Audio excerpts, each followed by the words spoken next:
With us in studio is Steve Jent, the executive director of the Sanderson Farms Championship. How you doing, Steve? Hey, good morning. I'm great. How are you? Doing well. Doing well. Appreciate Awesome. you taking the time to be here. Absolutely.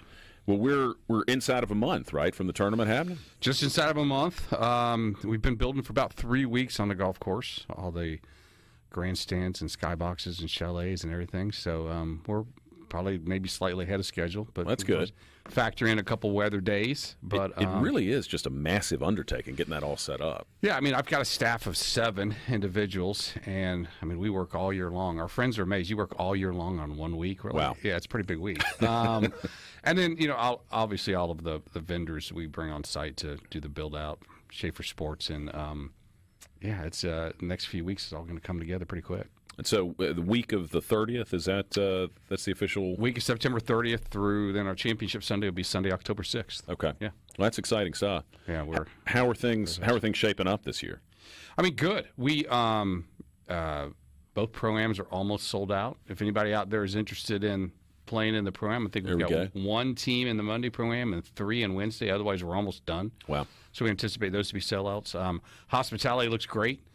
Very similar setup on 18, and then we've got the fan pavilion out on 12. We've got the trophy club on 8, and then you've got a tent on the 10th green where we honor our military and first responders out there, our outpost. So it's getting there. It's getting there. Yeah. Will so all of those? I mean, the purpose of this is to raise money for charity. So Absolutely. I assume each of those are different. Sort of. Well, I guess not all of them, but most of those are something people are contributing to have access to. Yeah, I mean, everything based on, and it's just like any other professional sport, right? It's all on sponsorships and hospitality, right? So we charge X amount of dollars for a corporation to have a chalet on the 18th green.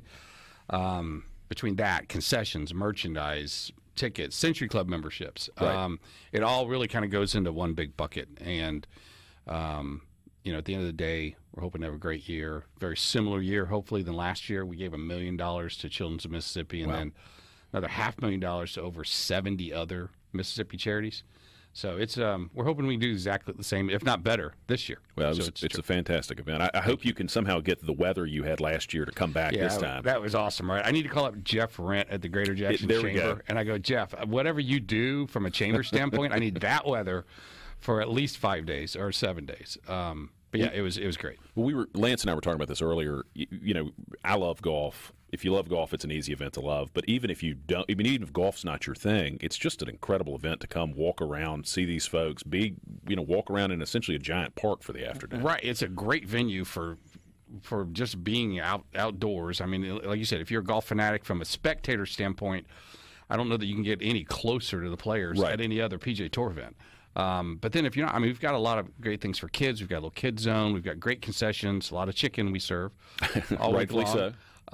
So, yeah, I mean, I think it's just something that, hey, come out, support Mississippi's only major league sporting event, help us raise money for Mississippi charities, and have a good time at the same time. Yeah, it's a great event for people to come to. And it's worth pointing out, I mean, what's obviously, for y'all's purposes, it'd be better if everybody bought chalets and did the Pro-Am, but for just a regular garden variety ticket, what's it cost to get in? Yeah, I mean, it's $30 to $40, $45 for a good any day ticket.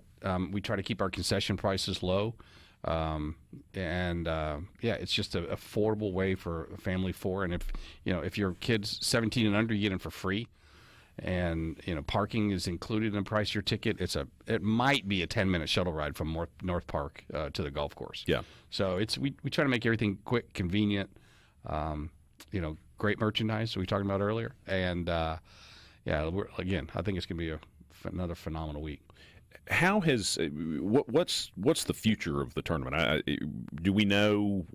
Is this the last year? It is the last year of the Wayne Sanderson Farms title sponsorship, right? So in 2025, we'll have a different name for the tournament. They've agreed to stay on for 2 more years to help us with our charitable efforts. Okay. So there'll be some type of a presenting sponsor for 25 and 26. We're looking for a new title sponsor, and we had an article come out a few weeks ago, and we wanted that to come out before the tournament. Unlike some of our state universities where their stadiums sit there all year long, and you can walk somebody in and go, "Hey, here's your seat." We start tearing everything down on October 7th, and so we really wanted to use the tournament week to entertain and bring some folks in to kind of see what the excitement of a PGA Tour event in Mississippi is like. And so we wanted to get the news that this is their last year's title sponsor. But I think the PGA Tour is going to look very similar in 25. They just announced their January to August schedule. I think the fall next year will look very similar to this fall. You just got to get that big company in there to. Well, hopefully one of them's listening right now and makes that choice. It was interesting. Right after the article came out, within the next couple of days, I had several phone calls from folks saying, "Hey, kind of just tell me in general what this looks like." So we had some early conversations that are still ongoing. So I think we'll host several folks the week of the tournament, and then kind of go from there. But it's your expectation there. I mean, the tournament's not going away. No. And I mean, in this tournament's been. I mean, this is our 57th year. Right. I mean, I think there's been some years.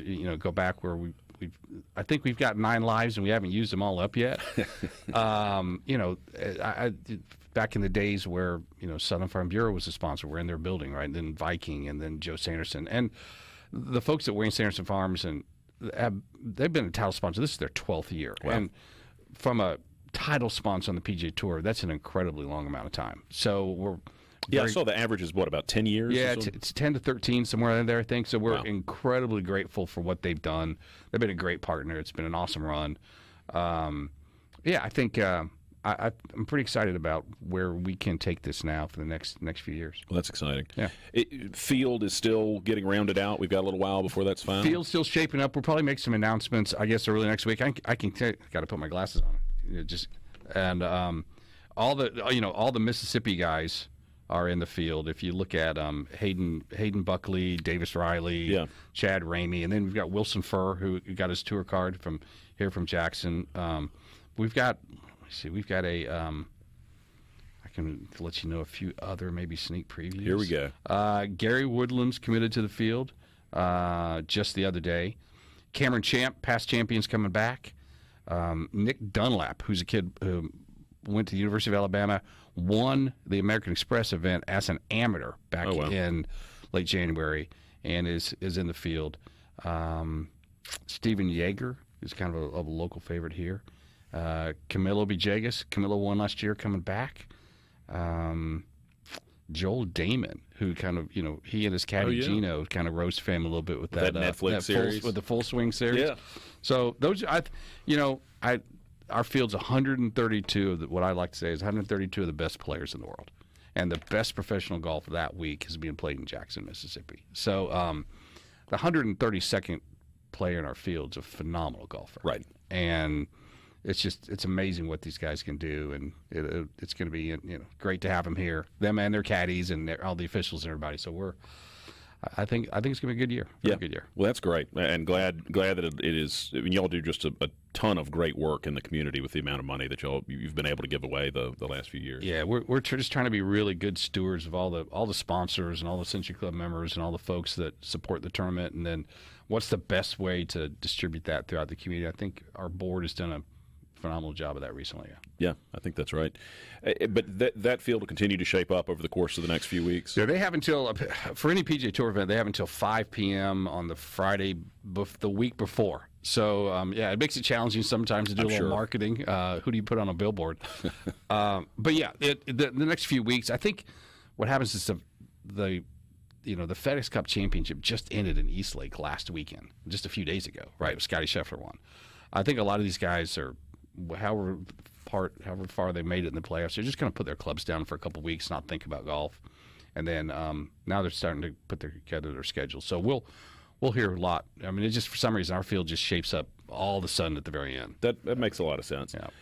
Has it been affected with some of the changes and the premier events, the elevated events and whatnot? Has that affected? Do you have a sense of how that's going to affect the tournament this year? Yeah, I think some of and if you look back historically, the top players never really played much in the fall. If you go back to what's going on, it's kind of been their time to take an off season rest. Yeah. I do think that if you didn't make it in the top 50 in the playoffs, then you're not in those signature events next year. So everyone that finished 51 on down is going to want to play in the fall, because if you come out of the fall 51 through 60, you get in the first 2 of those events, which is Pebble Beach and Riviera next year. So I think there's still a lot to play for in the fall. The opportunity to get into those events, and we're going to have a handful of those guys in the top 50. I think we had 5. I think this year I've already got 4 in the field. So, that's great. Yeah, it's changed some things, but I think we can still benefit from it. Well, Steve, if people want to get more information about the tournament, where should they go? Everything's on Sanderson Farms Championship.com. Everything's on the website. You can follow us on Instagram, Twitter, or X. Sorry, and it's still Twitter for me. Yeah, I know. It's hard to not call it that. But yeah, everything's on Sanderson Farms Championship.com. Parking, tickets. We'll start to post the field. And then you can reach out. You can go there to find out how to reach out to my office if you're interested in one of those Pro-Am teams. Hey, so thank you. Thanks, Steve, for being here, and thanks for all y'all do. Appreciate it.